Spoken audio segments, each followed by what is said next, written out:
Specialty paper typically has needs more input and is used for other things like only printing on it. So you're packing, you are using it for technical uses, and particularly you're converting it into other products. Barry? I'm a fairly simple money man as far as I'm concerned. Specialities are the bits that make the money. The high margin products, those are the ones that we build our future on, and they're also simply very pretty, they're very beautiful. Well, not when they're just coming up, they're quite pretty when they come off the machine, but they're even prettier when they're printed by wonderful customers. We do things to them, we roll to the surface. I saw some stuff there, how do you do that? Well, the answer is you do it with our paper, and it's worth the money. I told you, right? See? Yeah, I would say it's everything what is special, yeah, and looking at the manufacturing process, everything what is complex and difficult, that's specialty papers. Matt? Well, I have not much to add to that. In my view, everything that is special equipment is specialty paper. It's not something that you just take off the shelf and you can use any technology to produce it. It's complicated, yes, but it's also very fascinating and rewarding. But specialty papers, how are they being used? I mean, no, it's good, it's great. How is it being used, Rosemary? Well, as I said in my first speech, a big part of it is used for packaging, and in many cases you do not even see that it is paper. When you, for example, let me give you an example. When you see a yogurt pot, very often what is around it, what doesn't look like paper, is paper. And the lid, the cover of the yogurt pot, is in many cases also something with paper, a paper compound. So you do a lot of things with paper. You use it in. You just don't know it. Okay, well, you have somebody here from the German government, but I have to ask Mr. Halber, were you familiar with how important paper is for German investment politics? And you're in charge and you're here, that's great. Thank you for that. Yes. I have no idea at first, but I'm open to learn a lot. Yeah? Good. Ladies and gentlemen, there's somebody from the German government who's open to learn something. Sorry for that. We're talking about this plant here. Why was the rebuild necessary? Let me start with Stephen. That's your man. I would say because we were completely sold out on the smaller machines, on team 3, 4, and 5. Yeah, we produced on the high vacation days, holidays, and whatever, in more than 365 days a year. So we had to do something. And you just did it like this? Rosemary, is he telling the truth? Well, a little bit simplified. But I can tell you what, I had frustrated salespeople who were threatening to leave us, so because they had nothing to do. Now I'm a little bit overdoing. But we needed to do something. The most frustrating thing for a salesperson is when you have to say no to your customer. I haven't got a capacity.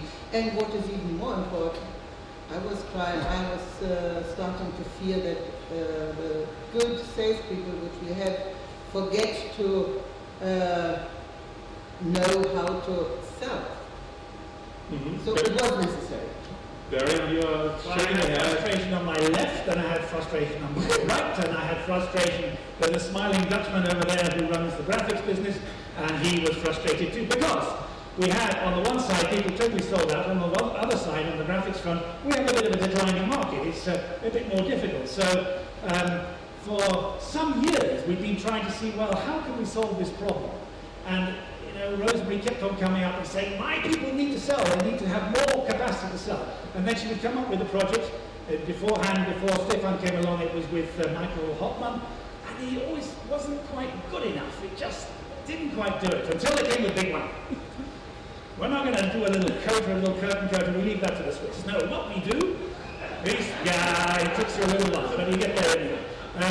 What we do is we do the big one. We convert PM2, half the factory. We convert PM2 from graphics onto specialities, And we do two things. We make Rosemary less frustrated, very important, and we make Marco less frustrated. Yeah, I can't do anything about the manufacturing guys, they're a bit... Okay, but we have a manufacturing guy here, so just tell us your perspective on that. Of course, we looked at the paper machine and said, well, this is a big one, but it can't produce specialties. So we had to come up with some smart ideas to rebuild that machine into a machine that could really produce these specialties. And that's something hard to do, and not everybody has done it, or nobody has actually done it to that scale until today. A lot of graphical machines have been converted and did the trick that Barry was talking about, but they cannot be successful because they cannot deliver to the wishes of the customer. And that's what we aimed at in this project, and that's why a rebuild was necessary. It was not just using that machine for other purposes. We mentioned the word customers a lot in the last 5 minutes, so what are the benefits for the customers, Rosemary? Well, when you look into our industry, and the customers who are here surely know that there is quite some turmoil. And I think one thing what a customer doesn't want is that he has no security of supply. So if you hear that people have to stop machines and so on, so it is important for customers to have a consistent supplier who will be there tomorrow and the day after tomorrow, and who is willing to invest and who is willing to adapt for the future. And that's what we have done with our PM2. Barry, you are the money man. Tell me the money perspective. From my perspective, it's a way of securing growth for the future. We have a business which is partly specialities. A small part until now has been specialities. By far and away, the larger part has been graphics. And we were looking for a way that we could grow the business profitably, as well as get the best possible cost base for graphics. And the investment in the specialties business in Alfeld is, as far as we could see, the best way of getting that growth. And it really goes back to what Rosemary says. This is a market which is growing anyway, and we think that if we can put a machine down here, and you'll see it later, it's a big motor, and you see this machine, it is boundless with energy, size, consistency. It does what you need it to do, to give you, the customers, the courage to say, we're going to convert another packaging product onto this paper. And that's what we want. The next.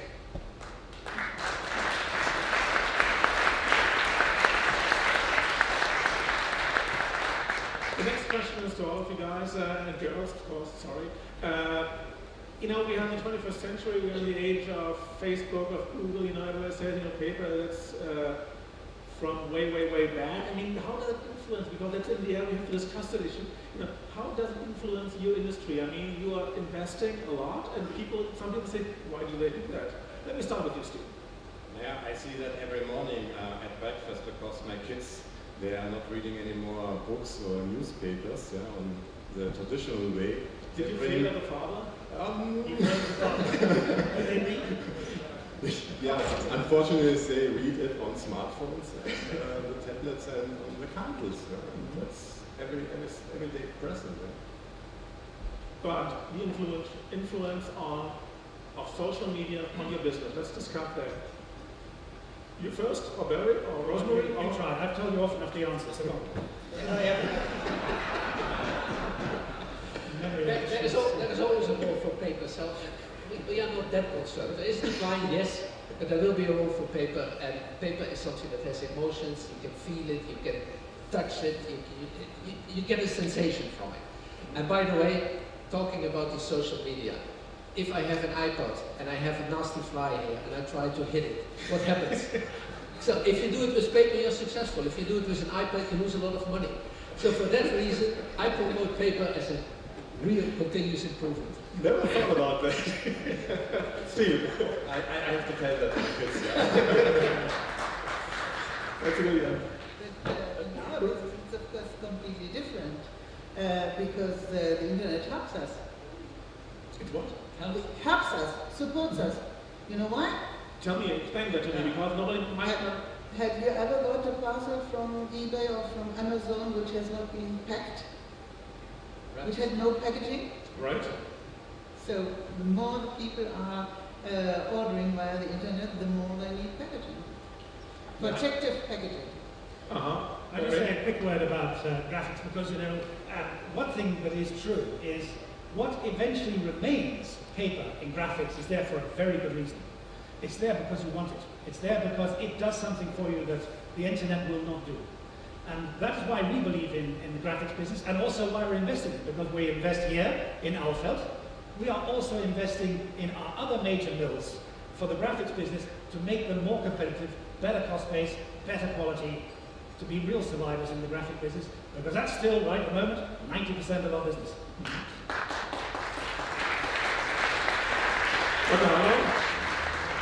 We live in a knowledge economy, that's true. Nowadays we increasingly access and share information and read much of it on screen. That's true too. Nevertheless, paper will remain a vital part in this new knowledge society. For example, we print out our emails, we jot down information on paper after accessing it electronically. However, it is also true, you mentioned it, that traditional books are facing competition in form of e-books. And these electronic devices can store entire libraries of books. That is a great challenge, I think. Whether the knowledge society will have a greater or smaller demand for paper will ultimately be decided by the market. Please allow me as a government official that I stay away from making any predictions. Tiny one. Is he in the Ministry of Economics? Yeah, he is. Is he in the business of forecast? I think he is. I think they don't do the forecast. They have institutes doing the forecast, they just broadcast. They have consultants who borrow their forecast. So they do. But coming back to the inauguration day, what we are celebrating today, the PM2, Stephen, just tell me, what made the rebuild so special? I could tell you really a lot of stories about it, but I think planning, logistics, it's about the casting of this huge MG cylinder, and I could also say the dimensions of the machine, which is also unique in the world, and all the equipment we have built in that machine, that's also unique to get huge flexibility to produce facility papers. But how did he do it? I mean, all the logistics is a huge thing you just brought here. It just didn't fall off the sky. How did he do it? Just tell me something. When we started that project, that was 2.5 years ago, we already started also the planning to transport that cylinder from Sweden, from the foundry here to Alfeld. And it's true, we started 1.5 years before ahead to bring that cylinder down here to Alfeld. And it was incredible, especially for the last 42 kilometers. Yeah? It was on land, right? It was on land, yeah, and we had to pass 40 villages. 40 villages? Did We you have had to talk to- to 40 mayors? Exactly, we had to talk to 40 Did you have to mayors drive there? to get the permission, and we found some trees with strange birds in, and we could not cut these birds, and it's really amazing. All right, that sounds very special. But I mean, Can I build a little bit on that cylinder? Because you are approaching just the transport of the cylinder. There was another very big complication, because this cylinder is casted out of hot metal. And you do it in a mold, and it's a very big one, and it's a very difficult process. The likelihood of being successful in the first cast is very high, but there is a likelihood that you're not successful. Then you have to do it all over again. And between each of these steps, there is a period of 4 months. So we have actually allocated 3 times the production time of this cylinder in order to safeguard delivery time. And every time when we tried it, it was very, very difficult to wait and to expect what's coming out of it. The first one failed. So it was good that we had a second chance, and we still made it in time. So this is just one element of the whole supply chain and the whole logistics planning. And I must say, the people from Valmet nowadays, they have done a great job, and I would like to thank them on behalf of the Sappi team. So an applause for that.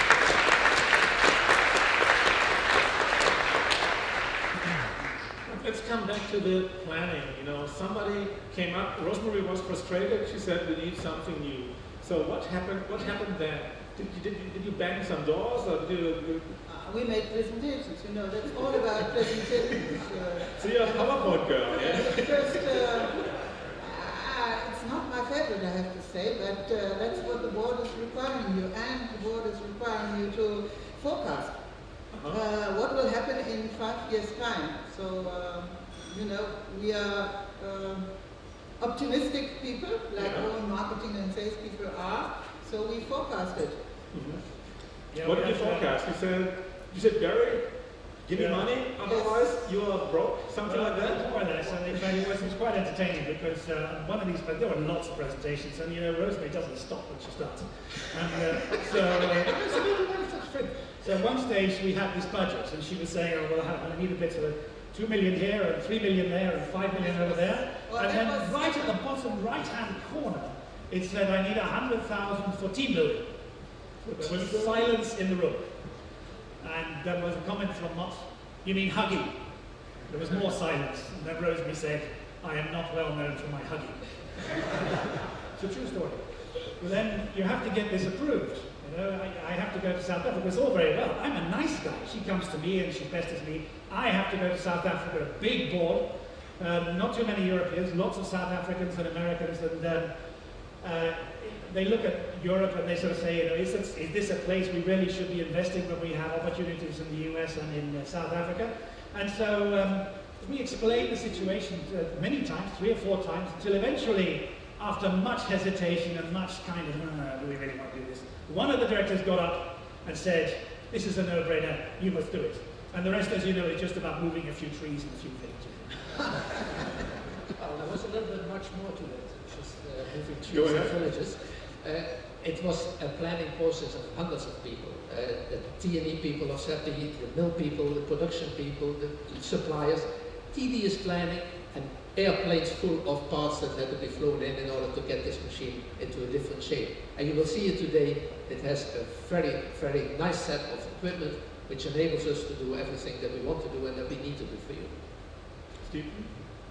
Yeah, I would say that's absolutely right. The complexity and the possibility and the opportunities we have with that machine, that's unique and that's absolutely great. And I hope you can enjoy that on that day. But nowadays, if you do an investment, you know, you need something called money. It doesn't fall out of the sky. I mean, it's known that it was about 60 million. How did you guys finance that? We financed it out of our own pockets, to be honest. Sappi Europe has always been a very good cash contributor. It is a very good cash contributor to the group.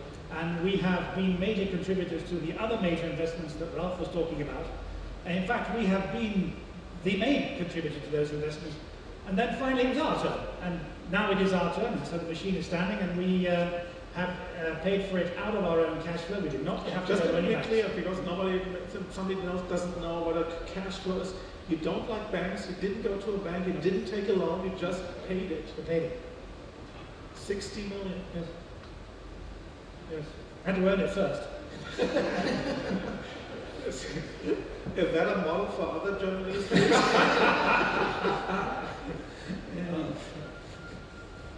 We have to talk That's the Alfeld way, you know? Power from Lower Saxony, you know? Something like that.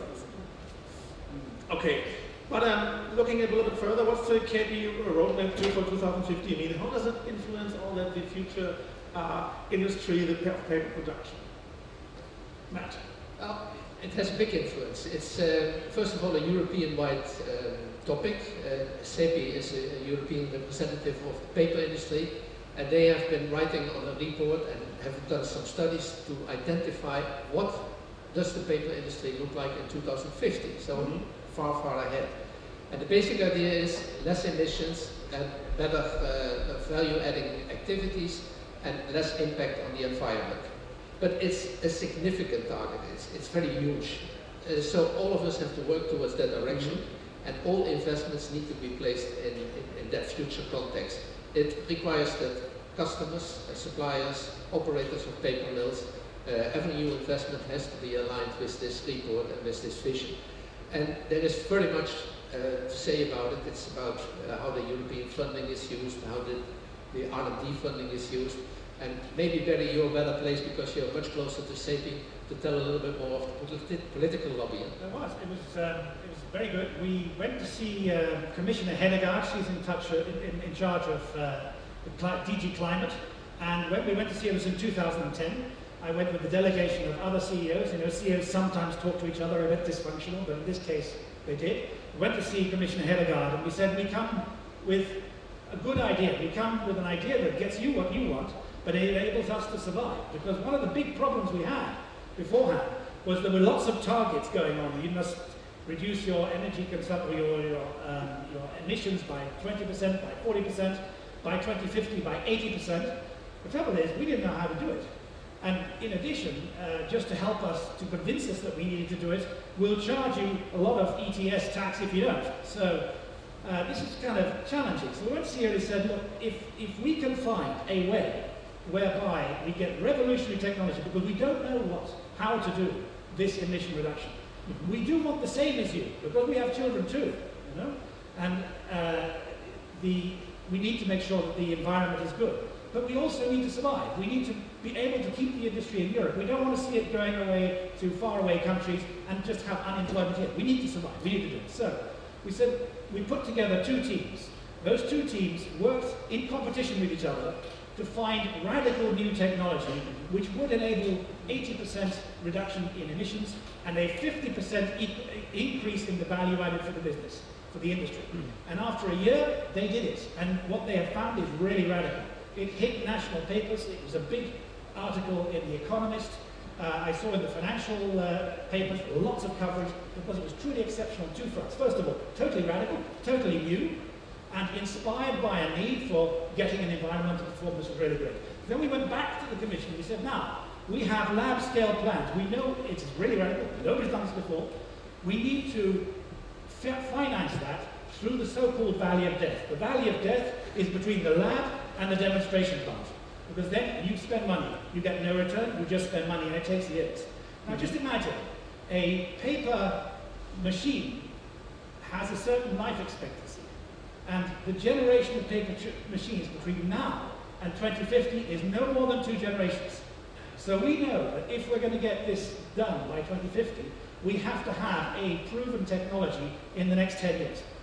For that we need funding. That is why we went back to the Commission to say, use this ETS money and fund these new radical technologies, and you will have a reward because the industry will be here and you'll have jobs. That's the plan. Impressive plan. You guys planned that long ahead? Sorry. You planned that long ahead till 2050? In a capital-intensive industry like this, you plan a long way ahead. But you can't know how the future is. How do you bring things up, Rosa? Well, then we go back to our Ministry of Economics. I don't know what will be in 2050. The only thing I know is that you need to be innovative.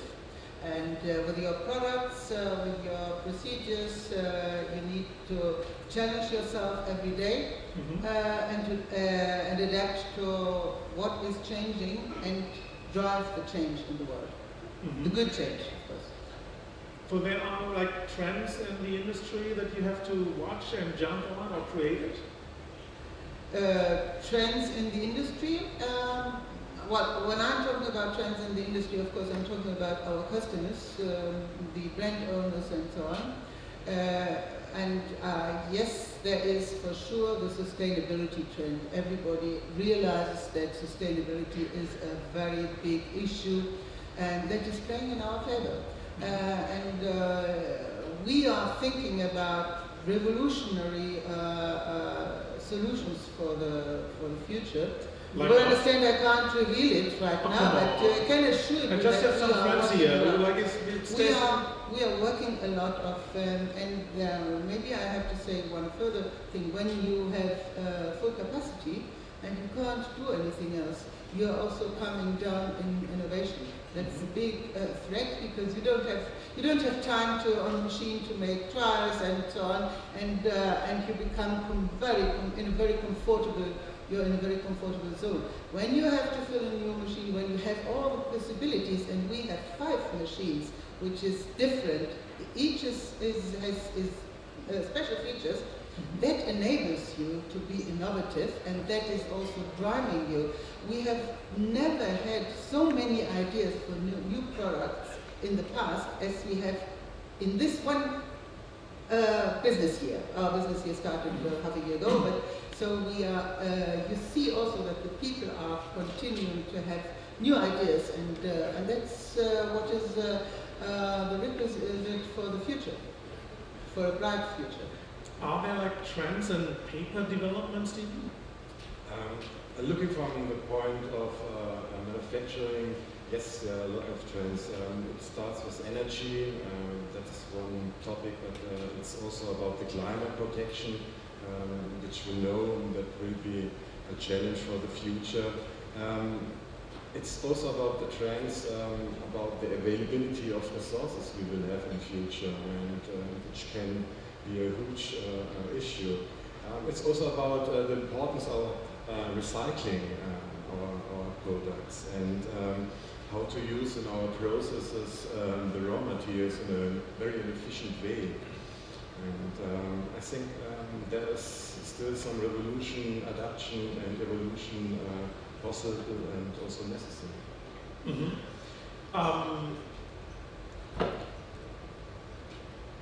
We mentioned the word sustainable several times. Some people might argue, well, sustainable, what you guys do is not sustainable, paper is not sustainable. How can you convince me, all these people? Starting with you, Matt. Not me or you? Yeah. Well, you challenge us that paper is not sustainable. That's why I'm here. Yeah, I know. If you talk about the future of paper, we already agreed that it is sustainable. There is a future for paper, but not to the product itself. Well, first of all, paper is produced with a very lovely raw material, that's wood. It's fully available, and actually the wood grows in Germany, covers more than for the paper production in Germany. So as such, there is much more supply than there is actually a need. What we are doing stupidly here in Europe, and probably also in Germany, I'm not quite sure, but we use the wood and burn it and make something out of it, which is waste heat or waste electricity. In the end, there are better ways of doing it. Wood is a very scarce resource as such, and we should use it to produce very nice products like paper. And those fibers that we put in the paper can be reused again. You can use any paper fiber up to 7 times, and a lot of people don't know that. Only after 7 times it's turned into dust and it's unusable. So if you recycle the paper and if you reuse it again, it's sustainable. Paper is biodegradable. It's made of natural fibers, maybe some calcium carbonate, but as such also a natural product. So it's a very sustainable product. Mm-hmm. And the manufacturing process, we have combined heat power plants. So we use both the heat and the electricity out of a power plant, not just the electricity and the heat goes into the air. So, any other arguments? You should buy in by now.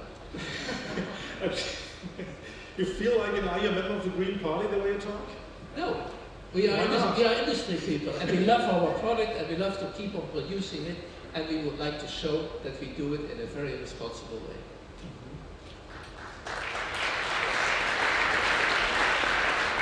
Stephen? Yeah, I think Mark is absolutely right, and every step of production process, it's present that sustainability we have, and the resources we use, it's renewable and it's green, and it grows not on an agricultural area, and that makes it also sustainable. And at the end, it has a fantastic opportunity also to chemistry.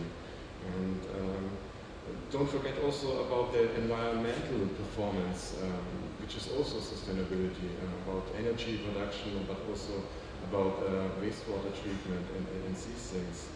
And at the end, it's also about people, empower the people, and also to improve their future. Also that is sustainability. Very. 2 things. Number 1, forests in Europe are growing. In the last 50 years, the only continent where forests have been growing. There is reforestation. Second thing, there's no recycled paper without paper from virgin fiber. That's all. Now we have to ask the ministry guys, paper sustainable? I think so. About the recycling quota, for example. Yes? This is one example that it is a sustainable raw material. In my opinion, this company, especially this company, let me use the opportunity and congratulate the management to this investment, to this enormous investment, and to this clear statement to the site here in Alfeld. I thank you for that. That's very important for the industrial side in Germany too. As a whole, yes. Thanks. Hey.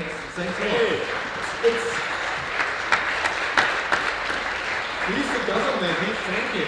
So, but let me come back to your question. I think that the sector is fully aware of the social and economic challenges we will be facing in the decades to come. We've heard a lot about it. We must transform our economy and adapt a model that is low carbon and more resource efficient. This is where we need technical advances, and this is a very good example for such technical advances. So will you invite all the guys to Berlin, give them a medal of honor or something? Or buy them food or whatever? I invite all the guys to Berlin. That's quite clear, and then we will show, or we will look what we are doing there. And maybe we have good talks. Let's look to the future. You know, next 20 years, paper industry. How do you guys see the future? Let's start with you, and everybody has to give me 20 seconds on the future of the paper industry. Industry in 20 years. Yeah. It will be smaller. It will be there. It will be kicking and alive, profitable, and it will produce beautiful products. Okay. Sorry? It will be profitable. I knew it. Well, good. This will still be existing and growing, and I'm pretty sure that we will have some other mills in our European environment, our Sappi environment, who are producing specialty papers. Stephen? I think we will not produce only paper, we will produce also a lot of other kinds of bioproducts. From a political point of view, paper will still have a key role to play in our information society. I'm very sure pretty much anything seems possible with regard to paper hygiene, health and hygiene products. Just think of the ways in which nappies have changed over the last 20 years. And I think another good news for paper industry is the demand of transport packaging will increase over the next 20 or 30 years. There will be more intensive trade between the regions all over the world, and let me call it, this is a globalization effect on the paper industry, and this is an absolutely positive impact. Look in the future, you have also to look into innovations, and the latest developments of R&D were AlgoNature and AlgoGuard. What is expected to be the next future innovation? If you can tell us. We are just friends, we won't tell anyone. Well, let me put it this way. Plastics are made out of mineral oil.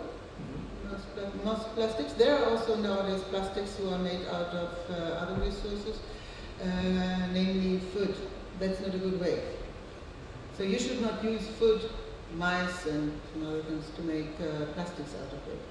So the big challenge for paper will be that it will have to do the job which plastic does. And I think that's a challenge, but I think it's not impossible with innovative methods.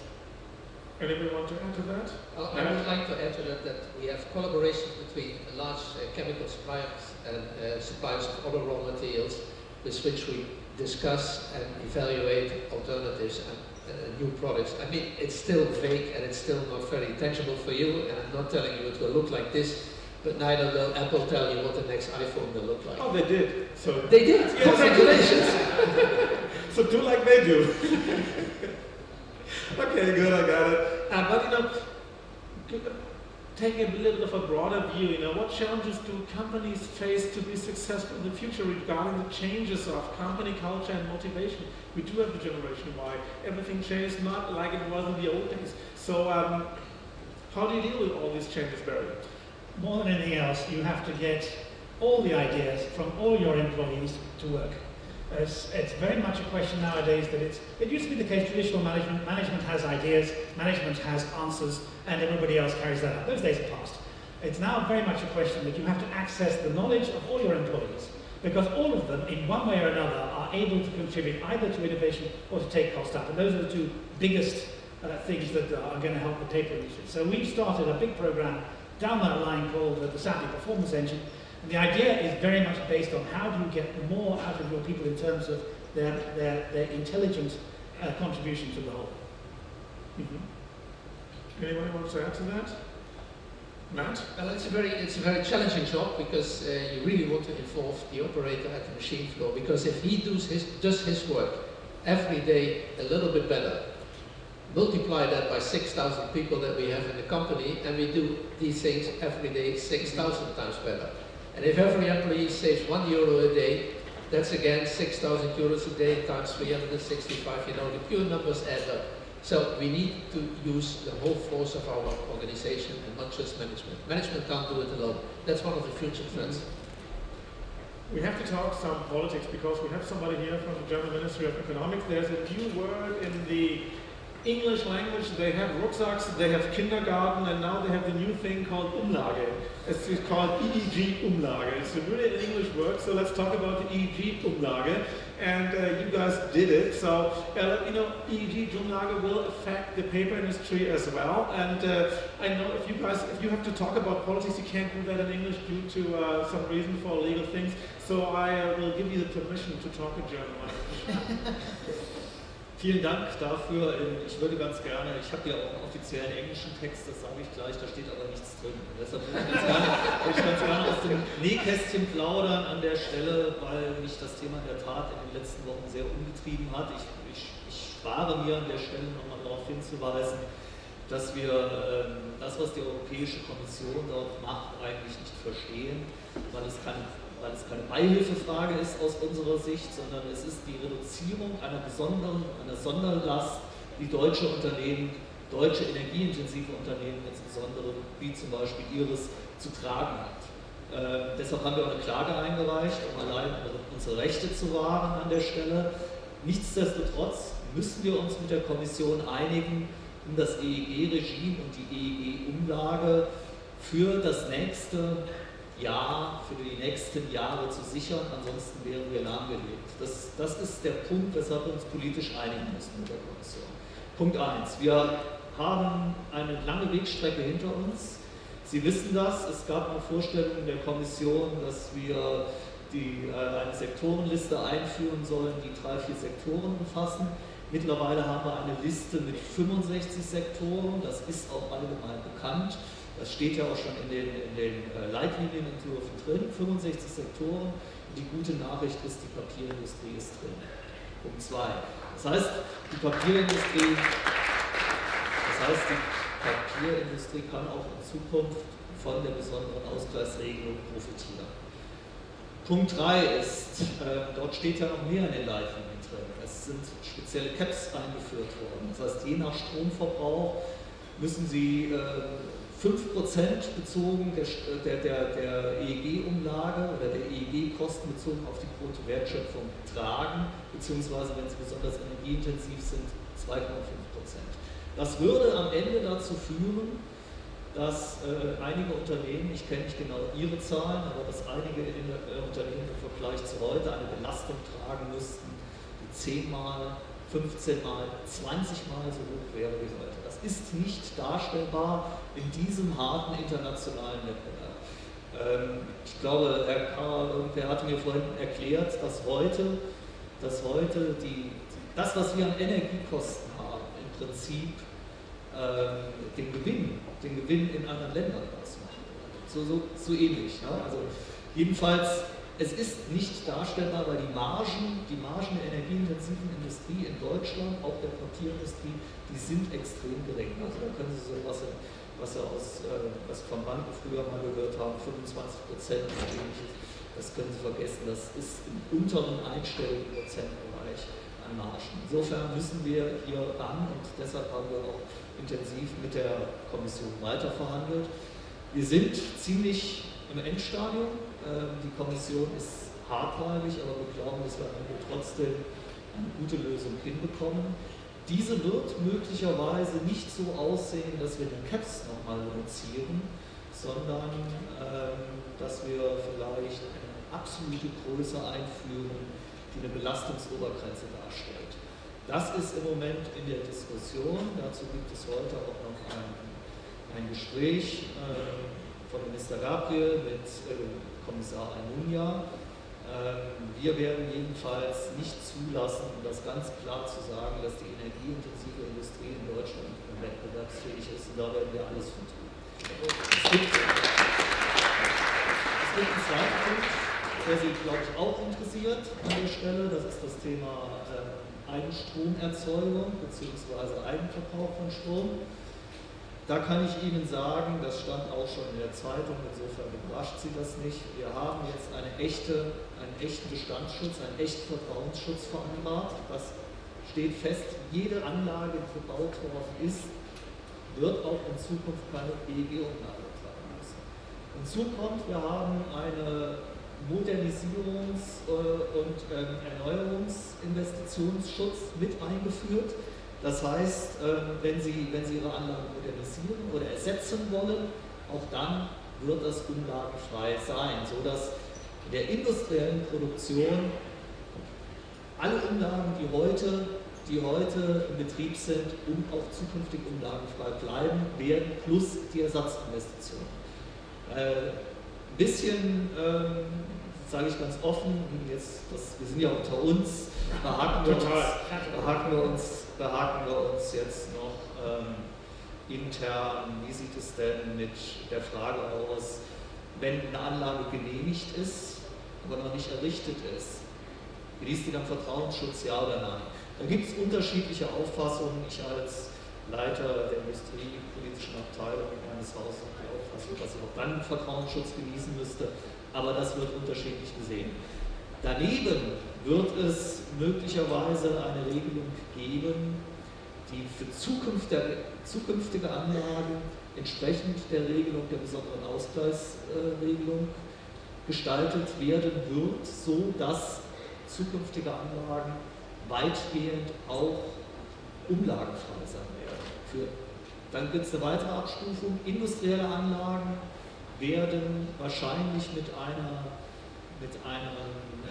niedrigen Zentsatz, industrielle Neuanlagen außerhalb der energieintensiven Branchen, die nicht von der besonderen Ausgleichsregelung profitieren, werden wahrscheinlich mit einem niedrigen Prozentsatz belastet.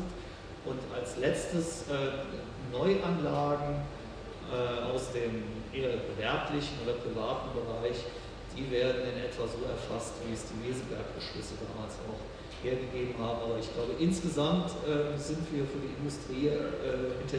energieintensive Industrie auf dem Weg, ein gutes Paket zu schnüren und Eigenstrom, voller Vertrauensschutz plus einschließlich der später mal zu tätigen Ersatzinvestitionen. Also dies dürfte genauso kommen. Vielen Dank. Thank you very much. Und mit diesen politischen Worten, with this political words, I would like to close our little talk show. Thank you very much, ladies and gentlemen. Please give a big hand for Rosemary Askino, for Stephen Kara, Barry Gissel, Matt Quadfleet, and Dr. Sven Haldon from the Ministry of Economics and of Stephen Kara. Thank you very much. Thank you. Thank you. The challenge for paper will be that it will have to do the job which plastic does. And I think that's a challenge, but I think it's not impossible with innovative methods. Anybody want to add to that? I would like to add to that we have collaboration between large chemical suppliers and suppliers of other raw materials with which we discuss and evaluate alternatives and new products. I mean, it's still vague and it's still not very tangible for you, and I'm not telling you it will look like this, but neither will Apple tell you what the next iPhone will look like. Oh, they did. So they did. Yes. Congratulations. So do like they do. Okay, good, I got it. But taking a little bit of a broader view, what challenges do companies face to be successful in the future regarding the changes of company culture and motivation? We do have the Generation Y. Everything changed, not like it was in the old days. So how do you deal with all these changes, Barry? More than anything else, you have to get all the ideas from all your employees to work. It's very much a question nowadays that it used to be the case, traditional management has ideas, management has answers, and everybody else carries that out. Those days are past. It's now very much a question that you have to access the knowledge of all your employees, because all of them, in one way or another, are able to contribute either to innovation or to take cost out. And those are the two biggest things that are going to help the paper industry. So we've started a big program down that line called the Sappi Performance Engine.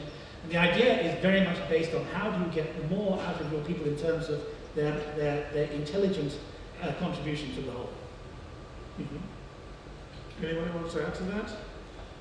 Matt? Well, it's a very challenging job because you really want to involve the operator at the machine floor, because if he does his work every day a little bit better, multiply that by 6,000 people that we have in the company, and we do these things every day 6,000 times better. And if every employee saves €1 a day, that's again 6,000 euros a day times 365, the pure numbers add up. So we need to use the whole force of our organization and not just management. Management can't do it alone. That's one of the future trends. We have to talk some politics because we have somebody here from the German Ministry of Economics. There's a new word in the English language. They have rucksacks, they have kindergarten, and now they have the new thing called Umlage. It's called EEG Umlage. It's really an English word, so let's talk about the EEG Umlage. And you guys did it, so EEG Umlage will affect the paper industry as well. And I know if you have to talk about politics, you can't do that in English due to some reason for legal things. So I will give you the permission to talk in German language. Vielen Dank dafür. Ich würde ganz gerne, ich habe ja auch einen offiziellen englischen Text, das sage ich gleich, da steht aber nichts drin. Deshalb würde ich ganz gerne aus dem Nähkästchen plaudern an der Stelle, weil mich das Thema in der Tat in den letzten Wochen sehr umgetrieben hat. Ich spare mir an der Stelle nochmal darauf hinzuweisen, dass wir das, was die Europäische Kommission dort macht, eigentlich nicht verstehen, weil es keine Beihilfefrage ist aus unserer Sicht, sondern es ist die Reduzierung einer Sonderlast, die deutsche energieintensive Unternehmen insbesondere, wie zum Beispiel Ihres, zu tragen hat. Deshalb haben wir auch eine Klage eingereicht, um allein unsere Rechte zu wahren an der Stelle. Nichtsdestotrotz müssen wir uns mit der Kommission einigen, um das EEG-Regime und die EEG-Umlage für das nächste Jahr, für die nächsten Jahre zu sichern, ansonsten wären wir lahmgelegt. Das ist der Punkt, weshalb wir uns politisch einigen müssen mit der Kommission. Punkt 1. Wir haben eine lange Wegstrecke hinter uns. Sie wissen das, es gab eine Vorstellung in der Kommission, dass wir eine Sektorenliste einführen sollen, die 3-4 Sektoren umfassen. Mittlerweile haben wir eine Liste mit 65 Sektoren, das ist auch allgemein bekannt. Das steht ja auch schon in den Leitlinienentwürfen drin, 65 Sektoren. Und die gute Nachricht ist, die Papierindustrie ist drin. Punkt 2. Das heißt, die Papierindustrie kann auch in Zukunft von der besonderen Ausgleichsregelung profitieren. Punkt 3 ist, dort steht ja noch mehr in den Leitlinien drin. Es sind spezielle Caps eingeführt worden. Das heißt, je nach Stromverbrauch müssen Sie 5% bezogen der EEG-Umlage oder der EEG-Kosten bezogen auf die Bruttowertschöpfung tragen, beziehungsweise wenn sie besonders energieintensiv sind, 2,5%. Das würde am Ende dazu führen, dass einige Unternehmen, ich kenne nicht genau ihre Zahlen, aber dass einige Unternehmen im Vergleich zu heute eine Belastung tragen müssten, die 10-mal 15 Mal, 20 Mal so hoch wäre wie heute. Das ist nicht darstellbar in diesem harten internationalen Wettbewerb. Ich glaube, Herr Karrer, irgendwer hatte mir vorhin erklärt, dass heute das, was wir an Energiekosten haben, im Prinzip den Gewinn in anderen Ländern ausmachen. So ähnlich. Ne? Also jedenfalls, es ist nicht darstellbar, weil die Margen der energieintensiven Industrie in Deutschland, auch der Papierindustrie, die sind extrem gering. Also da können Sie so was vom Band früher mal gehört haben, 25%, das können Sie vergessen, das ist im unteren einstelligen Prozentbereich an Margen. Insofern müssen wir hier ran und deshalb haben wir auch intensiv mit der Kommission weiter verhandelt. Wir sind ziemlich im Endstadium. Die Kommission ist hartnäckig, aber wir glauben, dass wir trotzdem eine gute Lösung hinbekommen. Diese wird möglicherweise nicht so aussehen, dass wir die Caps nochmal reduzieren, sondern dass wir vielleicht eine absolute Größe einführen, die eine Belastungsobergrenze darstellt. Das ist im Moment in der Diskussion. Dazu gibt es heute auch noch ein Gespräch von Minister Gabriel mit Kommissar Almunia. Wir werden jedenfalls nicht zulassen, um das ganz klar zu sagen, dass die energieintensive Industrie in Deutschland wettbewerbsfähig ist, und da werden wir alles für tun. Es gibt einen zweiten Punkt, der Sie, glaube ich, auch interessiert an der Stelle. Das ist das Thema Eigenstromerzeugung bzw. Eigenverbrauch von Strom. Da kann ich Ihnen sagen, das stand auch schon in der Zeitung, insofern überrascht Sie das nicht. Wir haben jetzt einen echten Bestandsschutz, einen echten Vertrauensschutz vereinbart. Das steht fest, jede Anlage, die verbaut worden ist, wird auch in Zukunft keine EEG-Umlage tragen müssen. Hinzu kommt, wir haben eine Modernisierungs- und Erneuerungsinvestitionsschutz mit eingeführt. Das heißt, wenn Sie Ihre Anlage modernisieren oder ersetzen wollen, auch dann wird das umlagenfrei sein, sodass in der industriellen Produktion alle Umlagen, die heute in Betrieb sind und auch zukünftig umlagenfrei bleiben werden, plus die Ersatzinvestitionen. Ein bisschen, sage ich ganz offen, wir sind ja unter uns, behaken wir uns jetzt noch intern, wie sieht es denn mit der Frage aus, wenn eine Anlage genehmigt ist, aber noch nicht errichtet ist, genießt die dann Vertrauensschutz, ja oder nein? Da gibt es unterschiedliche Auffassungen. Ich als Leiter der industriepolitischen Abteilung meines Hauses habe die Auffassung, dass sie auch dann Vertrauensschutz genießen müsste, aber das wird unterschiedlich gesehen.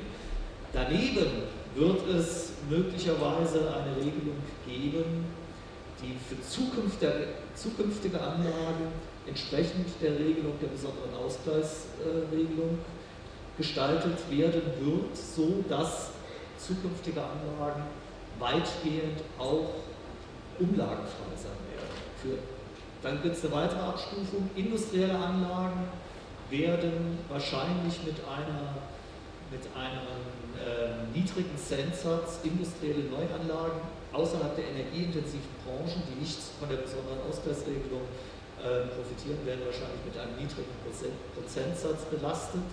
Und als letztes Neuanlagen aus dem eher gewerblichen oder privaten Bereich, die werden in etwa so erfasst, wie es die Meseberg-Beschlüsse damals auch hergegeben haben. Aber ich glaube, insgesamt sind wir für die energieintensive Industrie auf dem Weg, ein gutes Paket zu schnüren und Eigenstrom voller Vertrauensschutz plus einschließlich der später mal zu tätigen Ersatzinvestitionen. Also dies dürfte genauso kommen. Vielen Dank, danke sehr. Und mit diesen politischen Worten, with this political words, I would like to close our little talk show. Thank you very much, ladies and gentlemen. Please give a big hand for Rosemary Eskimo, for Stephen Kara, Barry Gibson, Matt Clark-Fleet, and Dr. Sven Heidorn from the Ministry of Economics and of Stephen Kara. Thank you very much. Thank you. Thank you. Was fun? Go for you.